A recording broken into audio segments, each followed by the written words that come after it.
Okay. Hey, I'm Eric Yeager. I work at LabEquip. I'm here to help you with your glassware washer and autoclave. Additionally, you have a couple milliQ units. This unit over here on the left, this is going to be your type 1 dispensing. So if you need any water, there's a hose that's here. It can be a temporary hose. You don't need to use it. But it should be just as simple as pushing this blue button up here, and you can hear the water running, and then we get water coming out of the hose. And so this is your type 1 dispensing water. This has recently been under preventative maintenance and had some parts replaced on it, so it should be in really good working order as of this time. You may need a step stool or something to reach up there, but there should be a step stool in here. This milliQ unit supplies water to both the glassware washer and the autoclave. For the glassware washer, on the final rinse, it gets up to its heat temperature set point, and that's with the cleanest water possible, and it's coming from this unit. Additionally, the autoclave is using the water as its water that is used as what it generates the steam, so it should be as clean as possible. I guess we should start with, if you say you had dirty glassware and you needed to run a cycle, your glassware washer is locked because the handle is in this position. So all we have to do is just unlock it and the door comes open. And this is what it's similar to something that you have at your house.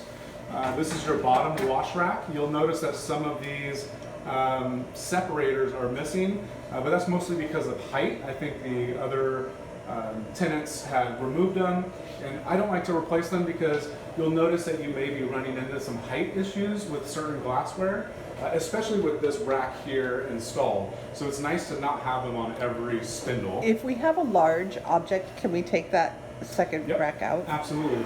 So this is your top rack. It's got a spray arm under it, and this would be for your caps and things and stir bars. If you wanted to remove it, there's kind of these two handles here, and you'll see these plastic tabs. So you'll just grab the handles, grab the tabs, set that up and out of the way, and then now you have more height out of your washer. These are height adjustable, so you can just squeeze like down here at the bottom, and this should be able to slide up. So if you wanted to make sure that the glassware is not resting on the top of the spindle, you could adjust those and make sure that it's installed in the correct orientation. This receives the water from the manifold or from the pump, and this is the bump stop. So just make sure that this bump stop is facing the door. And so when we run this, at home, we get food all over the place. That's right. So I'm looking at here and it's got stuff, so I'm assuming that we need to clean that out so that it's not being sucked back through. That's right. You'll notice that this isn't serviceable though, so you can't really take this out, but if you have Paper towels or something? Yeah, if you have some buildup, I would say that if you start seeing a bunch of tape blocking some of those holes, that's enough to clean it. It doesn't take much to impede the water flow. So just keep an eye on it, maybe once a month. Try to take something to it to kind of scrub clean.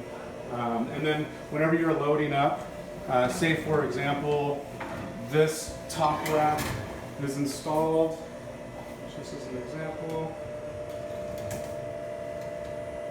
This is how it goes. Like that. Now, you'll want to make sure, just like at home, that this is spinning freely if you have something in the bottom rack. So once you have glassware loaded up, down here you have two different detergents.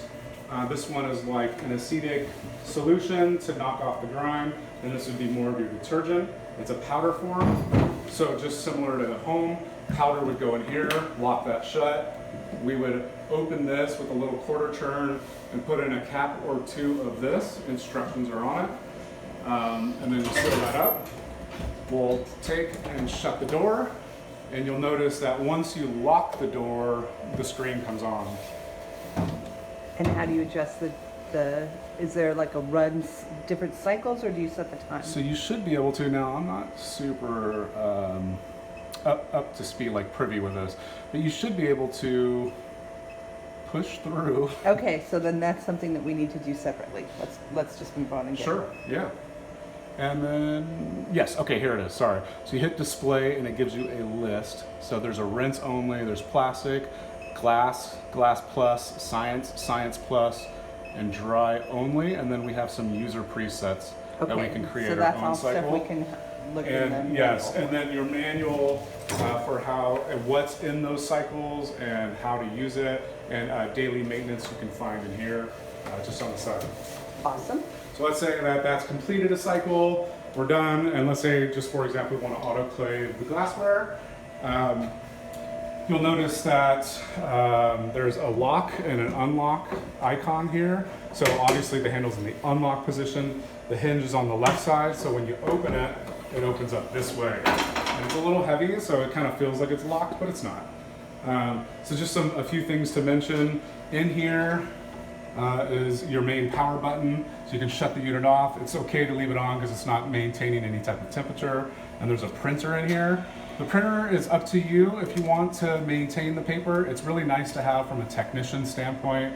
If something fails, it's easier to diagnose if the printer is functioning and has a printout of the last cycle that was ran. And that just feeds up through there. How do you turn the printer on and off?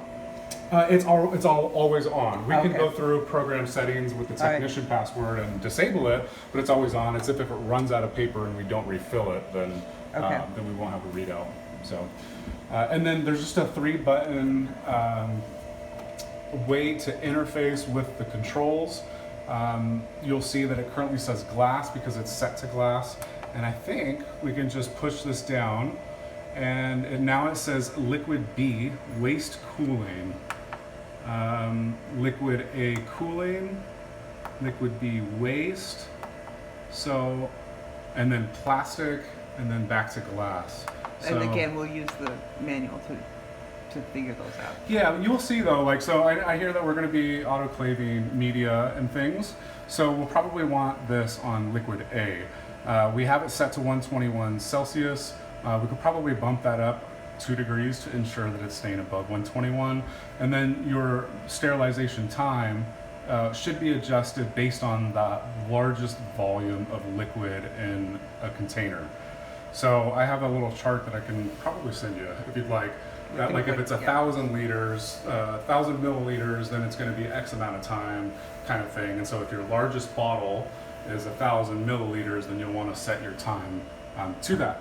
Now here, since we're on the topic of liquid cycles, this top one is the chamber temperature, so it should just remain. And I say the top because it's closest to the door. So that one is going to be your chamber temperature. This one that's towards the bottom of the vessel is called your reference probe. So if you have your largest container is say 1,000 milliliters of media, maybe if you have room, get another bottle that's 1,000 milliliters of something just like water and just drop this probe in the bottom of it. And this will ensure that that liquid is to 121 degrees Celsius or whichever set point you end up setting it to.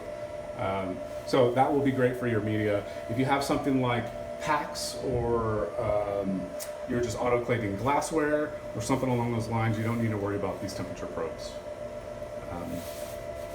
You have 2 baskets in here, so this has quite a bit of depth, probably, I don't know, 18 inches of depth, but if that's not, let's say you have a tall graduated cylinder, you can just lift this basket up and out of here, and that gives you a lot more depth out of the autoclave.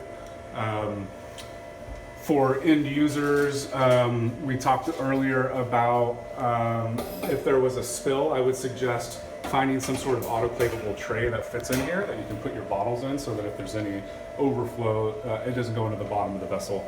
If it does go into the bottom of the vessel or you happen to have broken glassware, you see that that's what the bottom of the vessel looks like. Does that piece come out? It does. I was just going to show you. So I just hook it in the center and then it just lifts out, and then you can, if you can reach in there, clean all that stuff out. That is the heating element, so just be aware that if there's anything that's really close to that.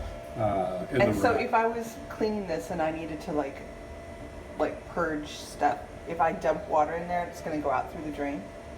That's a good question. I don't know the state of the valve currently. I would assume yes. But I'd have to test that. Okay, that's something we need to discern. Yeah, Okay. totally. I believe so. Smooth that out. All right, let me get the thing. Okay.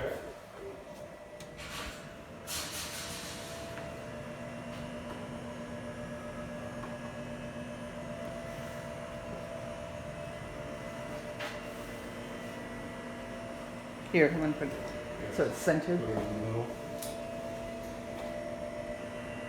Okay. So I'm just going to load that in the middle rack. Now I'm going to try to figure out how to, I set it to the plastic setting, but this is currently at 121 for 15 minutes. And I think that we talked about doing something more like 30 minutes. So I'm going to spend a couple seconds and figure out how Okay. to adjust.